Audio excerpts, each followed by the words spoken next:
Il est 8h33 et vous êtes bien sur RMC et BFM TV. Bonjour Michel Goya. Bonjour. Merci de répondre à mes questions ce matin. Vous êtes historien militaire, ancien officier des troupes de marine. On vous connaît bien, notamment sur BFM TV, puisque vous faites partie de ceux qui nous ont accompagnés dans la découverte, puis presque l'habitude. Et heureusement, vous êtes là ce matin pour nous dire qu'il ne faut pas s'habituer. L'habitude de cette guerre qui dure depuis désormais plus d'un an, la guerre en Ukraine. Vous publiez L'ours et le renard, histoire immédiate de la guerre en Ukraine. Vous vous faites historien des temps contemporains. On va revenir sur la menace qui ne faiblit pas pour l'Ukraine, mais aussi pour nous. Et la question aussi de la réponse et de la préparation avec cette loi de programmation militaire. Est-ce qu'elle est à la hauteur? Mais d'abord, ce qui s'est passé hier, une nouvelle attaque de drone à Kiev, que Volodymyr Zelensky dit être la plus importante depuis le début de l'invasion russe. Une attaque qui a fait 2 morts et 3 blessés. Une attaque par drone. Et qu'est-ce que ça dit de l'état des troupes russes, Michel Goya? Alors effectivement, c'est la plus grande attaque de drones sur les villes ukrainiennes. Ce que ça dit en creux, ça dit que les Russes n'ont plus beaucoup de missiles. C'est-à-dire qu'habituellement, et pour avoir un véritable effet sur à l'intérieur du territoire, les Russes utilisaient des missiles de croisière, des missiles balistiques, des choses beaucoup plus puissantes. Alors ils en ont toujours, mais visiblement, ils ne sont plus capables de faire avec ça toutes les salves de frappe qu'ils faisaient régulièrement depuis le début de la guerre en réalité, mais surtout depuis le début de novembre sur les installations électriques. Par exemple, avec des drones, vous n'allez pas paralyser le réseau électrique. C'est un drone, c'est l'équivalent d'un obus d'artillerie. Voilà, les obus d'artillerie, les Russes en utilisent des milliers tous les jours sur la ligne de front. Et voilà, ils en envoient une cinquantaine, un peu plus, en profondeur. Ça veut dire que quand on le prend au pied de la lettre, quand on le prend littéralement avec la naïveté dont je peux faire preuve, par exemple, moi quand je lis ça, quand je vois que Volodymyr Zelensky dit c'est l'attaque la plus importante, moi je m'inquiète. Vous, à l'inverse, vous le lisez comme le signe d'un début de faiblesse peut-être? Oui, alors ça fait un certain temps déjà que les Russes clairement manquent de capacité de frappe à l'intérieur du territoire. Il n'y a pas d'avion, il n'y a pas d'avion de combat, c'est trop dangereux pour eux. Il n'y a plus beaucoup de missiles, on l'a dit, de missiles de croisière, de missiles balistiques, des choses puissantes. Et d'ailleurs, Volodymyr Zelensky, il précise, il dit « Je salue les héros de la défense anti-aérienne ». Parce que cette défense anti-aérienne, elle est extrêmement solide. Oui, effectivement, c'est ce qui protège le ciel ukrainien et ce qui donc protège aussi la population, les villes de ces attaques à l'intérieur. Donc ça, c'est une donnée absolument fondamentale de cette guerre. Maintenant, pourquoi les Russes font-ils ça? Sachant que ça, en réalité, n'a pas beaucoup d'efficacité, ça n'a pas beaucoup d'intérêt, mais ça montre d'une part qu'ils continuent à faire quelque chose. Ils ont besoin de montrer qu'ils ont une action sur les Ukrainiens, ne se contentent pas de subir ou d'attendre sur la ligne de front. Et puis d'une autre façon, plus prosaïquement, plus tactiquement, militairement, c'est une manière aussi d'attirer sur dans la défense des villes des moyens. On parlait de la défense aérienne. Détourner peut-être l'attention depuis de la ligne de front, détourner les moyens. Détourner surtout des moyens de la ligne de front. Donc tous ces armements qui servent à détruire des drones qui protègent Kiev par exemple et les grandes villes, mais ils ne sont pas sur la ligne de front où, pour le coup, ils ne frappent pas, ils ne sont pas utilisés contre des moyens russes sur la ligne de front. On va en parler de cette ligne de front, puisque dans votre livre, vous parlez de la guerre en Ukraine comme la suite des guerres dites classiques, des guerres qu'a traversé le siècle, c'est-à-dire soit une victoire rapide, soit un front qui s'enlise. Mais justement, sur ces questions de nouveauté, c'est-à-dire la multiplication des attaques par drone, y compris sur Kiev, mais aussi de l'autre côté de la frontière, sur le territoire russe, il y a eu, pour la première fois ces dernières semaines, des attaques sur le sol russe. Oui. Qui les a commises? Est-ce que c'est une stratégie? Et est-ce que ça peut faire basculer les choses? Alors les attaques aériennes, la particularité de ce conflit, c'est qu'on n'y voit pas beaucoup d'avions de combat, on ne voit pas beaucoup d'hélicoptères, on ne voit pas beaucoup d'humains dans le ciel en réalité. Donc c'est une guerre de robots qui s'effectue dans le ciel par des drones, par des missiles. Voilà, ça c'est effectivement quelque chose de nouveau, même si on l'a déjà vu depuis quelques années dans d'autres conflits. Pourquoi? Parce que le ciel est trop dangereux pour des avions, il y a trop de missiles, il y a trop de défense, donc c'est très compliqué de part et d'autre d'utiliser ces moyens, et donc on fait autrement. Donc on fait des frappes en profondeur avec d'autres moyens, et ces frappes, elles sont utiles pour essayer d'affaiblir l'adversaire, son moral éventuellement. Ces frappes, elles sont pas suffisamment, je termine juste, elles sont pas suffisamment puissantes pour détruire complètement les possibilités adversaires, mais elles sont aussi très largement symboliques, même si elles font des dégâts, même si elles font des victimes, bien sûr. Mais il s'agit de montrer que voilà, le territoire de l'adversaire est accessible. Mais ça veut aussi dire qu'en effet, cette frontière entre l'Ukraine et la Russie, qui jusqu'alors n'avait pas été franchie, c'est-à-dire que la guerre, elle ne se situait que dans l'attaque de la Russie sur le sol ukrainien. Le fait qu'il y ait quelques incartades, quelques ouvertures sur le sol russe, ça a l'air de mettre mal à l'aise les Américains. Je cite le porte-parole du Conseil national de sécurité, John Kirby, qui dit « Nous ne voulons pas encourager ou permettre cela. Nous ne voulons certainement pas qu'un équipement fabriqué aux États-Unis soit utilisé pour attaquer le sol russe. » Il y a une forme d'inquiétude. Est-ce que ça ne constitue une nouvelle forme d'escalade ? Justement, le risque pour les Américains, la peur des Américains, c'est ça, c'est qu'il y ait une escalade. C'est d'être entraîné oui, parmi eux de manière officielle dans le conflit. Oui, alors dans les faits, ces raids à l'intérieur du territoire russe, ces frappes sont relativement de faible importance malgré tout. Et c'est beaucoup moins important, par exemple, que toute l'aide matérielle que fournissent les États-Unis à l'Ukraine. Ça a un impact, une influence beaucoup plus importante sur le conflit. Sauf qu'il y a une ligne rouge, c'est le cas de le dire, c'est la fameuse frontière. C'est-à-dire que le fait que ces avions américains puissent passer au-dessus, même s'ils ne sont pas dirigés par des pilotes, il n'y a pas de pilote américain dedans, il n'y a pas de GI américain, mais ça les implique, ça les fait devenir plus officiellement partie prenante. C'est le risque, c'est effectivement de ce soit un prétexte pour les Russes, peut-être. Oui, bien sûr, mais ça nourrit le narratif russe, comme on dit, d'agression de l'OTAN. Pour les Russes, cette guerre est présentée comme une guerre défensive, voire un peu préventive, mais défensive contre un grand complot de l'OTAN. Et tout ce qui peut nourrir cette ce discours, finalement, fait le jeu de Vladimir Poutine, avec ce risque Ça lui donne un argument. Oui, c'est un argument. Est-ce qu'il peut pour autant, et on se souvient au début de la guerre, de la difficulté à définir le mot de co-belligérant, est-ce que l'utilisation de matériel américain au-dessus de la frontière russe peut faire des Américains des co-belligérants ? Non, à partir du moment où vous n'avez pas de soldats américains qui combattent, vous n'êtes pas co-belligérant. Les Américains, ils se rappellent très largement que pendant la guerre du Vietnam, Moscou avait envoyé pour des milliards de dollars d'équipements au Nord-Vietnam et qu'énormément de soldats américains avaient été tués par de l'équipement soviétique, notamment des missiles antiaériens, par exemple.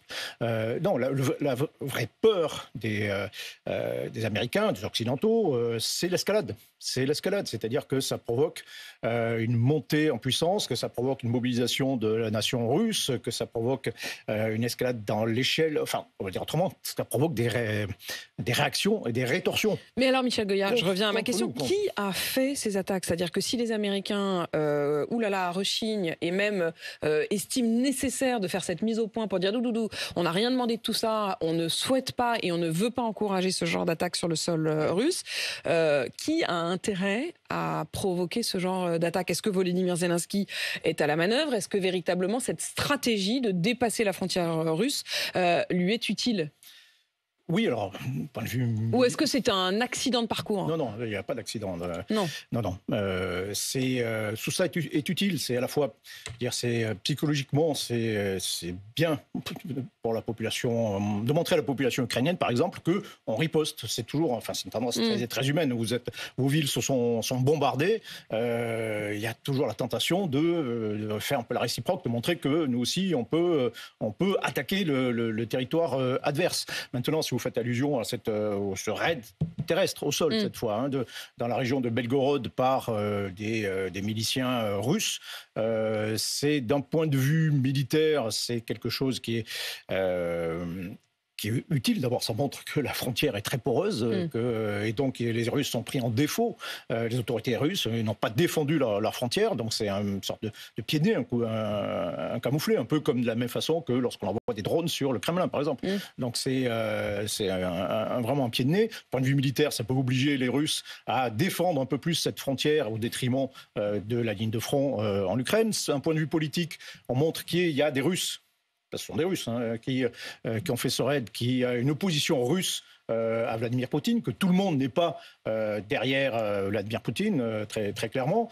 Maintenant, le fait que ce soit parmi ces Russes, il y ait un groupuscule qui est clairement néo-nazi, en revanche, je pense, d'un point de vue symbolique, politique, est assez catastrophique, parce que pour le coup, on y revient. Que l'opposition à Vladimir Poutine ne vienne que de là. Oui. Précisément, c'est plutôt un argument supplémentaire de sa part. Complètement, même s'il n'y a pas que ça. Enfin, il pourrait dire que cette faction néo-nazie est proche finalement du pouvoir ukrainien, ou en tout cas des intérêts. Bien sûr, mais complètement, ça nourrit le discours de lutte contre le régime nazi en Ukraine. Un discours qui est complètement absurde, mais qui peut se nourrir effectivement des éléments plus concrets. Michel Goya, on va revenir sur cette contre-offensive dont on dit qu'elle est imminente de l'Ukraine, mais encore un mot sur ces frontières qui bougent et cette question aussi de déplacement, y compris d'armes, puisqu'il y a eu le déplacement d'armes nucléaires russes vers la Biélorussie. L'Union européenne s'en inquiète et dit que ça constitue une nouvelle menace. Est-ce le cas ? Matériellement, non. C'est-à-dire, ça ne change rien que des quelques têtes nucléaires, soit sur le sol russe, ou soit à côté sur le sol biélorusse, avec des missiles et des avions qui peuvent les lancer. Matériellement, militairement, ça ne change rien. Maintenant, tout ça est un acte évidemment éminemment politique, purement politique. Il s'agit pour les Russes à la fois de prendre en otage un peu la Biélorussie, dire voilà, la Biélorussie, elle est dans notre camp. Elle a l'air d'être un otage volontaire. Oui, enfin, au moins, c'est dirigeant, on peut forcer. La Biélorussie a modifié sa constitution l'année précédente pour lui permettre justement d'accueillir des armes nucléaires.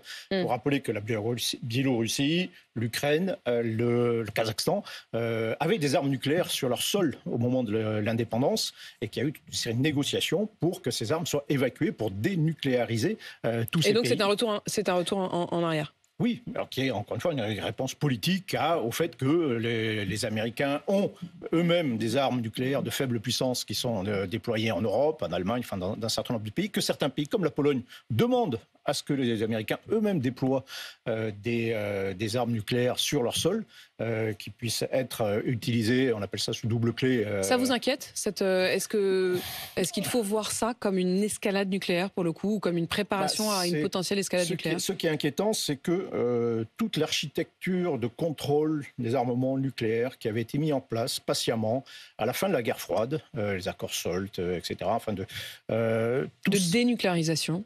Oui, de nucléarisation aussi, de réduction des armements, tout ça a volé en éclats. C'est-à-dire qu'il n'y a plus rien. Le dernier traité qui était encore en vigueur, c'était le traité New Start, qui limitait le nombre d'armes nucléaires en Russie et aux États-Unis. Ce traité est désormais suspendu. Donc actuellement, il n'y a plus rien qui limite, en tout cas, la construction, la fabrication, la mise en place, le développement d'armes nucléaires. C'est un grand retour en arrière. La contre-offensive ukrainienne qui serait imminente, est-ce que c'est une réalité ou est-ce que c'est un mythe ? Est-ce que vraiment ça peut être décisif ? Et qu'est-ce qui pourrait faire basculer cette guerre ? Alors, les Ukrainiens ont toujours comme objectif stratégique de libérer leur territoire de toute présence russe. Et pour faire atteindre cet objectif stratégique, ils ont pas d'autre solution que de lancer des grandes offensives. Il ne faut pas grignoter le front, et ça prendrait des années pour atteindre cet objectif. Non, il faut qu'ils cassent le front, il faut qu'ils percent, il faut qu'ils obtiennent des grandes victoires. Il ne s'agit pas de gagner mètre par mètre, non, il faut un énorme coup. Il faut que dans l'année qui vient, il y a une date butoir qui est quand même à laquelle tout le monde pense, ce sont les élections américaines. Les élections américaines, si les Américains sont le soutien principal de l'Ukraine, si aux États-Unis l'opinion bascule, qu'on change de pouvoir et que cette aide seul coup se réduit, voire se termine, la guerre sera peut-être perdue définitivement pour l'Ukraine. Ou en tout cas, ne pourront plus faire grand-chose à partir de ce moment-là. Donc en gros, ils ont 1 an pour atteindre leur objectif stratégique. Pour ça, il faut qu'ils aient de grandes victoires. Il faut qu'ils percent le front, qu'ils aillent, s'ils percent dans la région de Zaporizhzhia, dans le sud, il faut qu'ils aillent jusqu'à la ville de Melitopol, il faut qu'ils cassent le front. Ils peuvent pas faire les choses à moitié. Oui, il faut de grandes victoires. Sachant que même si cette opération réussit, même si c'est une grande victoire, ce ne sera pas décisif, à moins que la mer russe s'effondre d'un coup, mais ce qui est quand même peu probable, il faudra renouveler l'expérience. Donc il faut multiplier ces attaques. Quand vous nous dites ça, quand vous nous dites il leur reste un an, en gros c'est jusqu'en novembre 2024, c'est-à-dire la date des élections américaines, ça veut dire que cette guerre n'est pas du tout prête de se terminer. Ah non, probablement pas. Non, on n'est pas. Les conditions pour un arrêt du conflit sont pas du tout. Et quand on dit imminente pour cette contre-offensive, en réalité, l'acception du mot imminente, elle est assez large. Oui, elle est assez floue, évidemment. Encore une fois, il y a le temps, le temps stratégique. Il faut que les Ukrainiens obtiennent des résultats décisifs assez rapidement. Hein. Il y a l'élection américaine, mais il y a aussi le fait que simplement que l'Ukraine est un pays sous pression, qui est un pays exempt, ravagé, qui est ruiné, qui n'a pas forcément la possibilité de mener une guerre de cette intensité, en tout cas, pendant très longtemps. Et en même temps, il y a le temps tactique, c'est-à-dire qu'il faut vraiment... cette opération, elle est extrêmement importante. Si elle réussit, on l'a dit, il faut qu'elle réussisse et ce ne sera pas suffisant. Qu'est-ce qui pourrait être suffisant ? Qu'est-ce qui pourrait véritablement... c'est-à-dire que si on en croit ce que vous dites sur des vraies grandes ouvertures dans le front, qu'est-ce qui ferait qu'à un moment ça basculerait ? Qu'est-ce qui ferait qu'on pourrait dire qu'il y a un vainqueur, un vaincu ? Il y a un vainqueur invaincu lorsqu'il y a quelqu'un qui se déclare vaincu et qui estime que le combat qui vient ne sert plus à rien et qu'on est dans une situation de sacrifice inutile. On n'en est pas encore là. Vous dites dans la conclusion de votre livre, Zelensky veut tout reprendre, Poutine ne veut rien lâcher. Oui. C'est ce qui constitue l'impasse actuelle. Oui, bien sûr. Là, actuellement, mais il n'y a pas de raison que ça change. Oui, il n'y a pas de raison. Alors après, maintenant, si par exemple cette offensive ukrainienne échoue, elle échoue complètement, on n'arrive pas à percer, là, il y aura forcément quand même un doute qui va s'installer. Si on s'aperçoit que les Ukrainiens sont incapables d'atteindre leur objectif, de libérer complètement le territoire, oui, il faudra peut-être réviser à ce moment-là les objectifs stratégiques. On continue à se battre tant qu'on a la perception que le sacrifice est utile, le sacrifice du jour est mais l'Ukraine peut utile. perdre. Et mais l'Ukraine on a peut perdre. l'espoir que ça peut faire quelque chose. L'Ukraine peut perdre. L'Ukraine, oui, bien sûr, peut perdre. Après, vous savez, alors, pardon pour cette métaphore un peu sportive, mais la Russie, pour l'instant, gagne au score. Hein. Elle a conquis une partie du territoire ukrainien. Si la guerre s'arrête aujourd'hui, Vladimir Poutine peut se proclamer vainqueur. Hein. On est très loin de ce qu'il voulait faire, mais il peut dire, voilà, on a libéré le territoire, on a sauvé la Donbass d'une offensive, une hypothétique offensive ukrainienne, on a annexé, on a libéré des provinces russophones du sud, etc., etc. Donc ça pourrait être effectivement une base de négociation, voire de paix actuellement. La guerre ukrainienne, officiellement, c'est pas une guerre européenne. En tout cas, c'est pas une guerre qui mêle les États européens de manière ouverte ou assumée. Pour autant, 13 fois dans la loi de programmation militaire française, l'expression guerre en Ukraine revient. Et c'est bien face à cette menace, face à cette réalité de la guerre en Ukraine, que le gouvernement justifie désormais de monter très nettement l'effort de participation militaire, en renseignement militaire, en armement, le futur porte-avions. Et pour autant, Michel Goya, quand on vous lit et quand on vous écoute, cet effort considéré comme sans précédent n'est pas à la hauteur, ça n'est qu'un rattrapage. Oui, très clairement. Alors d'abord, on a une loi de programmation qui est sur le papier, 413 milliards d'euros, ça paraît très imposant. En réalité, c'est sur 7 ans. C'est-à-dire que ça va 3 ans au-delà du mandat de Macron. Donc en réalité, on est dans l'inconnu complet. Il aurait été plus réaliste. Et c'est crescendo. C'est-à-dire qu'en fait, il garde la partie où ils doivent vraiment faire un gros effort financier, justement pour ces années de la fin où ils ne seront pas forcément aux manettes. Il y a 200 milliards prévus pour les 4 ans qui restent du mandat, et puis 200 milliards aussi. Il faudrait mettre tout de suite de l'argent sur la table. C'est-à-dire qu'il faudrait faire l'effort immédiatement et ne pas le repousser à dans 5 ans, dans 6 ans, dans 7 ans. Oui, probablement. Mais alors, il y a un effort qui est fait, incontestablement, qui est fait déjà depuis un certain nombre d'années, en réalité depuis 2015. Il faut bien comprendre que le problème majeur des armées françaises, c'est pas forcément de s'adapter au contexte international, c'est de rattraper la crise dans laquelle on a été plongé pendant 25 ans. C'est-à-dire que de 1990 à 2015, on a réduit considérablement les moyens des armées. On a économisé des centaines de milliards d'euros sur le budget des armées. Voilà, tout simplement. Mais le résultat, c'est qu'on manque de munitions. On manque de tout. Le mot qui apparaît le plus dans la loi de programmation, enfin dans le projet de loi, c'est le mot cohérence. C'est-à-dire concrètement, cette loi, il y a 3 aspects. D'abord, on continue à se rééquiper, de se moderniser et de rattraper en réalité. On va dire que 80% de cet effort, c'est ça. C'est du rattrapage. C'est du rattrapage. Quand il y a quand j'ai ouvert la loi de projet de loi, je suis allé tout de suite voir ce qui est demandé aux armées, le contrat opérationnel. On dit voilà ce que vous devez être capable de faire, être capable de déployer sur le terrain. On s'aperçoit que ce qu'on demande de faire en 2030, c'est toujours la même chose que ce qu'on demande de faire en 2013, depuis 2013. On ne saura pas faire plus, on n'aura pas les moyens de faire plus. Donc on est toujours en train de rattraper un désastre, tout simplement. Et puis le deuxième axe, c'est le mot qui apparaît le plus, je dis, c'est cohérence. Cohérence, ça veut dire, très concret, c'est un euphémisme pour dire qu'on s'est aperçu qu'on avait plein de lacunes, et c'est là que la guerre en Ukraine est importante. On résout les problèmes que lorsqu'on les voit, finalement. On savait qu'on manquait de plein de choses, mais là, on se dit, bon, on est bien obligé d'essayer de résoudre ces problèmes. On s'est aperçu qu'à faire la guerre, il faut des obus. Bon, on n'en avait plus. Donc on va dépenser 16 milliards d'euros pour se rééquiper en munitions, qu'il nous manquait telle chose, qu'il nous manquait, etc. Donc là aussi, on fait du rattrapage, de l'adaptation. Et puis un troisième aspect où effectivement on investit un petit peu dans certains domaines un peu modernes, un peu nouveaux. Un peu, comme vous dites. On explore. Michel Goya, vous parlez donc de désastre. On manque de tout. Cette loi de programmation militaire qui, je le disais, est encore en discussion à l'Assemblée. Merci à vous. Je recommande la lecture de votre livre, L'ours et le renard. C'est publié aux éditions Perrin. Il est 8h53 sur RMC BFM TV.